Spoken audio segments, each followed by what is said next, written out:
Hello বন্ধুরা, সবাই কেমন আছো? আশা করি সবাই সুস্থ আর ভালো আছো। দেখো, গরমের দিন তো চলে এসছে।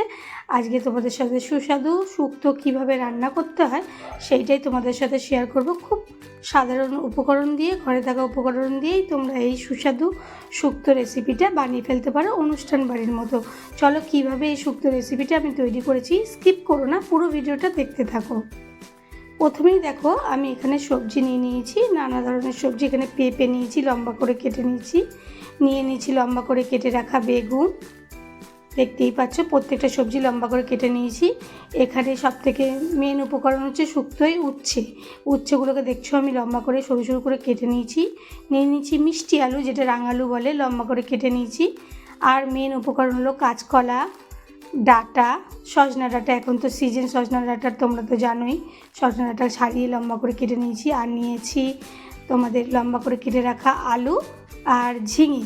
তোমরা চাইলে এর মধ্যে গাজর, আরও নানা ধরনের সবজি দিতে পারো। আমি ঘরে থাকা এই উপকরণ দিয়ে আজকে রেসিপিটা বানাবো। তোমরা ভিডিওটা অবশ্যই দেখতে থাকো। আর কী কী নিয়েছি উপকরণে দেখে নাও। এখানে দুধ নিয়েছি 1 বাটি। আর নিয়েছি তোমার দেখো পোস্ত আর চারমগজ ভিজিয়ে রেখেছি একটা বাটির মধ্যে। অন্যদিকে নিয়েছি বড়ি। কিছুদিন আগে আমি হাতে বড়ি বানিয়েছিলাম, তোমরা দেখেছো, এগুলো সেই বড়িগুলো। আর নিয়েছি দেখো এখানে রাঁধুনি, নিয়েছি শুকনো লঙ্কা, তেজপাতা, চিনি আর আদাটাকে ভালো করে পেস্ট করে নেবো, আমি ছাড়িয়ে নিয়েছি। এই সব উপকরণ দিয়ে আমি আজকে সুস্বাদু শুক্তো রেসিপিটা তোমাদের সাথে শেয়ার করব। এদিকে কড়া বসিয়ে দিয়েছি গরম হওয়ার জন্য। আর দিয়ে দিয়েছি বেশ কিছুটা পরিমাণে সাদা তেল। পুরো রেসিপিটাই সাদা তেলে হবে, তাই আমি সাদা তেল বেশ কিছু পরিমাণে দিয়ে গরম করতে দিয়ে দিয়েছি। যতক্ষণ না পর্যন্ত তেল গরম হচ্ছে, আমি আদাটা পেস্ট করে নেব। চলো, আদাটা পেস্ট করা হয়ে গেছে। এদিকে তেলটাও গরম হয়ে গেছে, দেখতেই পাচ্ছ। খুন্তি দিয়ে আমি সারা জায়গায় কড়া লাগিয়ে নিলাম তেলগুলো। এরপরে আমি এর মধ্যে দিয়ে দেব বড়িগুলো লাল লাল করে ভেজে একটা বাটিতে তুলে নেব। যতক্ষণ না পর্যন্ত বড়িগুলো ভাজা হচ্ছে, আমি নাড়াচাড়া করতে থাকবো খুন্তি দিয়ে। দেখতেই পাচ্ছ, আমি অনেকক্ষণ ধরে নাড়াচাড়া করছি। বড়ির কালারগুলো আস্তে আস্তে করে ব্রাউন হতে শুরু হয়ে গেছে। আমি বড়িগুলোকে ভালো করে লাল করে ভেজে নেব। তোমরা নিশ্চয়ই আমার বড়ির রেসিপি, যে বড়ির ভিডিওটা দিয়েছিলাম, তোমরা অবশ্যই দেখেছো।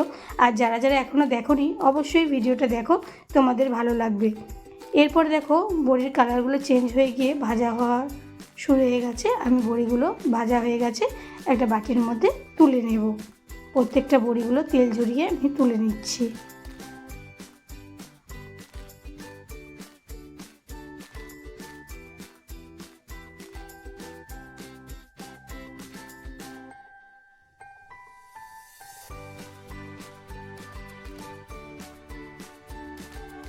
বাটিতে তুলে নিয়েছি বড়িগুলো, দেখছো কি সুন্দর ভাজা হয়ে গেছে লাল লাল করে। এরপরে বড়িগুলো ভাজা হয়ে যাওয়ার পরে আমি ওই তেলের মধ্যেই আমি দিয়ে দেব লম্বা করে কেটে রাখা উচ্ছেগুলোকে দেওয়ার পরে আমি ভালো করে লাল করে ভেজে নেব। ঠিক যেরকম বড়িগুলো ভেজেছি, উচ্ছেগুলোকে আমি ভেজে নেব। এখানে আমি করলা দিয়েছি, তোমরা চাইলে উচ্ছে দিতে পারো। শুক্তো তো দিতেই হবে, তাই এগুলোকে ভালো করে লাল করে ভেজে নিতে হবে। দেখতেই পাচ্ছ, অনেকক্ষণ ধরে ভাজার পরে আমার উচ্ছেরগুলো কালারগুলো হালকা ব্রাউন কালারে চলে এসছে। এইভাবে বেশ কিছুক্ষণ নাড়াচাড়া ভেজে নেওয়ার পরে লাল লাল করে ভেজে আমি উচ্ছেগুলোকে একটা পাত্রের মধ্যে তুলে নেব। প্রত্যেকটা উপকরণ ঠিক মতো দিলে রান্নার স্বাদটা অন্যরকম এনে দেয়। আর এখন যেহেতু গরম পড়ে গেছে, তার জন্য আমাদের ভাতের পাতে একটু শুক্তো থাকলে যেন খাবার টেস্টটাই অন্যরকম এনে দেয়। দেখতেই পাচ্ছ, আমার উচ্ছেগুলো তোমাদের সাথে গল্প করতে করতে ভাজা হয়ে গেছে। এবার উচ্ছেগুলোকে আমি একটা পাত্রের মধ্যে তেল ঝরিয়ে তুলে নেব।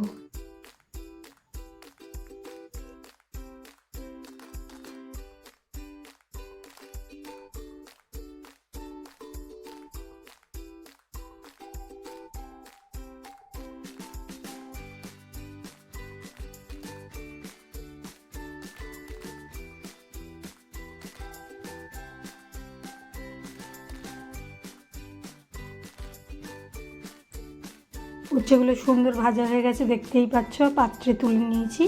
এবার কড়ার মধ্যে আমি বেশ কিছুটা পরিমাণে তেল দিয়ে দেব। তেলটা দেওয়ার পরে আবারও অপেক্ষা করব তেলটা গরম হওয়ার জন্য। খুন্তি দিয়ে চারি সাইডটা করে নেওয়ার পরে তেলটা আমার গরম হয়ে গেছে। এখানে ফোড়নের জন্য আমি দিয়ে দেব তেজপাতা আর শুকনো লঙ্কা। দুটো তেজপাতা আর দুটো শুকনো লঙ্কা দিয়ে আমি ভালো করে ভেজে নেব।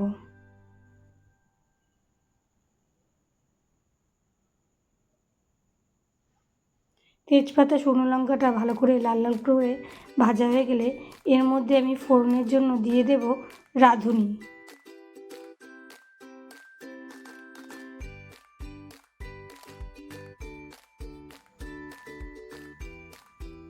তোমরা চাইলে রাঁধুনিটা বেটে দিতে পারো, কিন্তু ফোড়নে দিলে আলাদা টেস্ট এনে দেবে। এখানে আমি 1 চামচ মতো রাঁধুনি ফোড়নে দিয়ে দিলাম।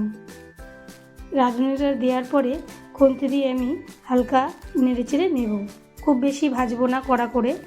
এরপরে কেটে রাখা আলুগুলো দিয়ে দেব এক এক করে, প্রত্যেকটা সবজি দেব আর ভেজে নেব। প্রথমেই দেখো আমি আলুগুলো দিয়ে দিলাম, দিয়ে আমি খুন্তি দিয়ে ভালো করে ভাজা করতে থাকলাম।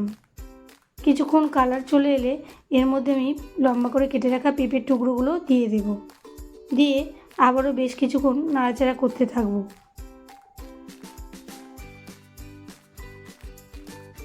আস্তে আস্তে করে সবজিগুলো এক এক করে ভেজে হালকা হালকা করে কালারে এসে গেলেই এর মধ্যে আমি সামান্য পরিমাণে নুন দিয়ে দেব।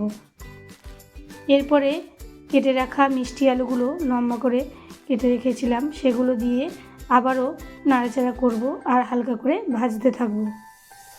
প্রত্যেকটা সবজি হালকা করে কালার চলে এলে ব্রাউন কালার আমার ভাজা হয়ে যাবে। খুব বেশি লাল করে ভাজবো না, হালকা ভাজলেই হবে। দেখতেই পাচ্ছ এই 3টে সবজি আমার ভালোভাবে ভাজা হয়ে গেছে, হালকা কালার চলে এসছে। এরপরে আমি এর মধ্যে দিয়ে দেব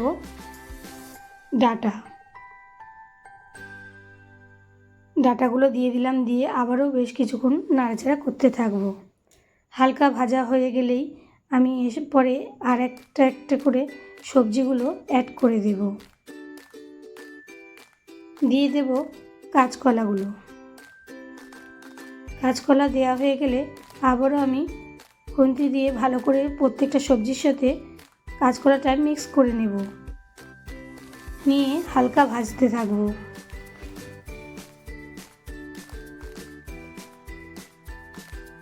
এরপরে লম্বা করে কেটে রাখা বেগুনগুলো দিয়ে দেব, দিয়ে আবারও কিছুক্ষণ ধরে নাড়াচাড়া করে মিক্স করে নেব প্রত্যেকটা সবজির সাথে। এইভাবে প্রত্যেকটা সবজি আমি এক এক করে দিয়ে হালকা করে ভেজে নেব।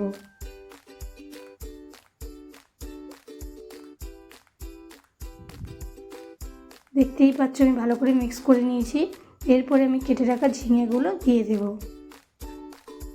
ঝিঙেগুলো দেওয়া হয়ে গেলে প্রত্যেকটা সবজি আমার দেওয়া হয়ে গেছে। আমি ভালো করে এবার বেশ কিছুক্ষণ ধরে প্রত্যেকটা সবজি ভাজতে থাকব।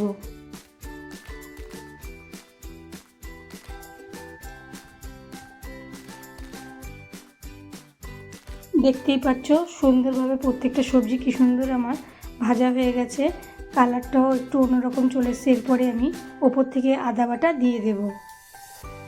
বেশ কিছু পরিমাণের আমি এখানে 2 চামচ মতো আদা বাটা দিয়েছি। তোমরা 2 চামচ মতো তোমাদের সবজির পরিমাণ অনুযায়ী আদা বাটা ইউজ করবে। এরপরে দেওয়া হয়ে গেলে সামান্য একটু মশলা ধোয়া জল দিয়ে আমি প্রত্যেকটা মশলার সাথে আদা বাটাটা মিক্স করে নেব। আর যাতে আদা বাটাটা ভালোভাবে ভাজা হয়ে যায় সেটাও লক্ষ্য রাখবে। সুন্দর একটা স্মেল আসবে, তোমরা তখনই বুঝতে পারবে আদাটা ভালোভাবে ভাজা হয়ে গেছে। বেশ কিছুক্ষণ ধরে আদা বাটাটার সাথে সবজিগুলোকে কষাতে হবে। এরপরে দেখো আমরা তো ঘি তো লাগবেই, আমি চারমগজ আর পোস্ত বেটে রেখেছিলাম সেটা বাটা হয়ে গেছে। এরপরে মশলা ভাজা হয়ে গেলে আমি এর মধ্যে স্বাদ অনুযায়ী দিয়ে দেব নুন, আর দিয়ে দেব মশলা বাটাটা, যেটা চারমগজ আর পোস্ত বেটে রেখেছিলাম সেটা দিয়ে দেব। দিয়ে ভালো করে আবার খুন্তি দিয়ে মিক্স করতে থাকবো প্রত্যেকটা সবজির সাথে।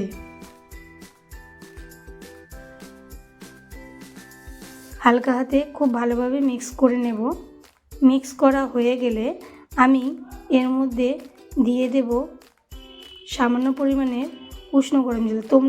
তোমাদের আগেই বলেছি প্রত্যেকটা রান্নায় যদি উষ্ণ গরম জল দেওয়া যায় আলাদা মাত্রা এনে দেবে। এরপরে আমি যে দুধটা রেখেছিলাম সেই দুধটা এর উপর থেকে দিয়ে দেব। দিয়ে খুন্তি দিয়ে ভালো করে সবজিটা আমি প্রত্যেকটা জিনিসের সাথে মিক্স করে নেব। তোমরা দেখতেই পাচ্ছ আমি ভালো করে খুন্তি দিয়ে দুধটা দেওয়ার পরে সবজিগুলো ভালো করে মিক্স করে নিয়েছি।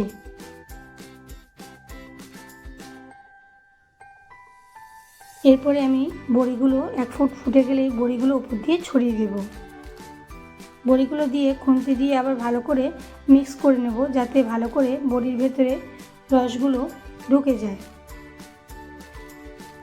দেওয়া হয়ে গেলে উপর দিয়ে ভাজিয়ে রাখা উচ্ছেগুলো ছড়িয়ে দেব। দিয়ে খুন্তি দিয়ে আবারও কিছুক্ষণ আমি মিক্স করে নেব।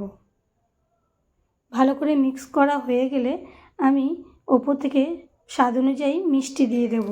শুক্তোতে তো তোমরা জানোই একটু মিষ্টি পরিমাণে হয়, তাই মিষ্টিটা একটু বেশি পরিমাণে দেব। দিয়ে ভালো করে মিক্স করে নেব। এরপরে প্রত্যেকটা উপকরণ সব দেওয়া হয়ে গেলে আমি ঢাকা দিয়ে দেব বেশ কিছুক্ষণের জন্য, যাতে প্রত্যেকটা সবজি ভালোভাবে সেদ্ধ হয়ে যায়। দেখো আমি গ্যাসের ফ্লেমটা একটু বাড়িয়ে দিয়েছি আর উপর দিয়ে ঢাকা দিয়ে দিয়েছি, যাতে সবজিগুলো ভালোভাবে সেদ্ধ হয়ে যায়। কিছুক্ষণ পরে ঢাকনাটা আমি খুলে নেব। দেখতেই পাচ্ছ সবজিগুলো আমার মনে হয় সেদ্ধ হয়ে গেছে। আমি একটু খুন্তি দিয়ে দেখে নেব ভালো করে নেড়েচেড়ে যে সবজিগুলো সিদ্ধ হয়েছে কিনা।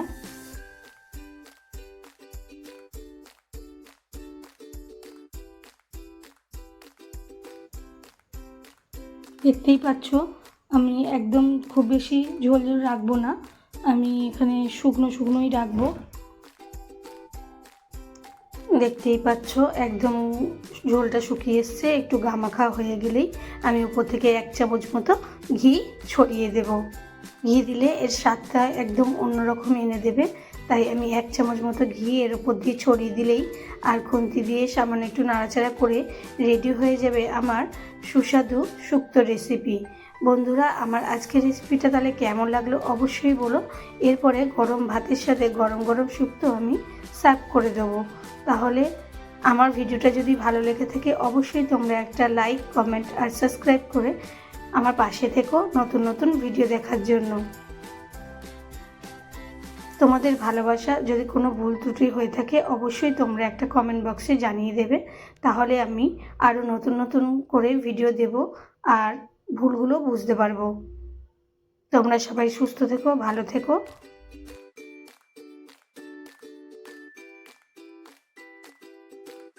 একটা কথা তো তোমাদের সাথে শেয়ার করা হয়নি, কালকেই হচ্ছে হোলি, তাই না? তাই তোমরা সবাই হ্যাপি হোলি তোমাদেরকে আগে থেকে জানিয়ে নিলাম। হ্যাপি হোলি, সবাই সুস্থ থাকো, ভালো থাকো আর তোমরা হোলিতে খুব আনন্দ করো, আমি আনন্দ করব। আজকের মতো টাটা।